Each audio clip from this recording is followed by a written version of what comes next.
So to get a sense of like what envy is, we have to look at the spiritual tradition as a whole, and where the spiritual tradition, the Catholic tradition, comes from is sort of part and parcel. They come together, or at least the deadly sins and like tradition that is like the Catholic spiritual life. They kind of rise together out of the desert tradition. So we look back like first centuries of the church, even before monasticism or religious life was established, you had the desert fathers who went out to the desert to escape the world, to live a life devoted to sort of penance. Right, they had like these weird penances, the basket weaving and like standing on poles. Yeah, it was exactly. Like the most ridiculous one. Yeah, I thought like, it was like these weird things, but they were all aimed at like unity with Christ and removing distraction from everything else. So you have people like Evagrius and Pachomius too, right? It's a little bit later, and then also, but probably most popularly known, John Cassian, who kind of brought this desert. John Cassian in particular brought this like desert wisdom back to Europe, really.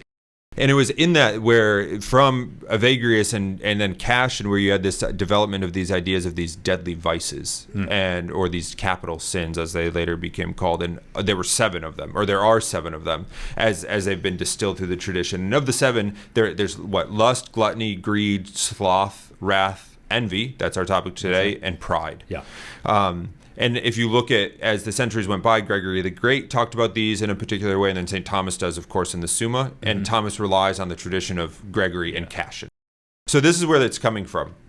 And one of the things that, and the sort of theme here, there's 2 with the capital vices, sins, deadly sins.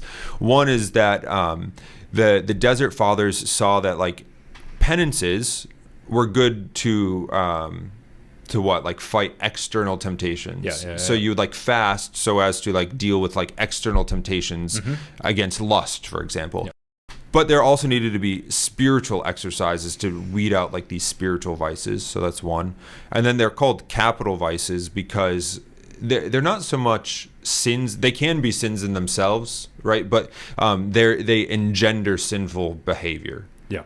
So if we look like lust, well, you can say I sinned against lust, but like lust creates a way of living, a lustful way of living. Right. And the same way the virtues do, right? You live a chaste life, you can do chaste things, but it's also a whole way of living. Yeah. So think of this in like the bad side of it. Yeah. So we start there, at least generally.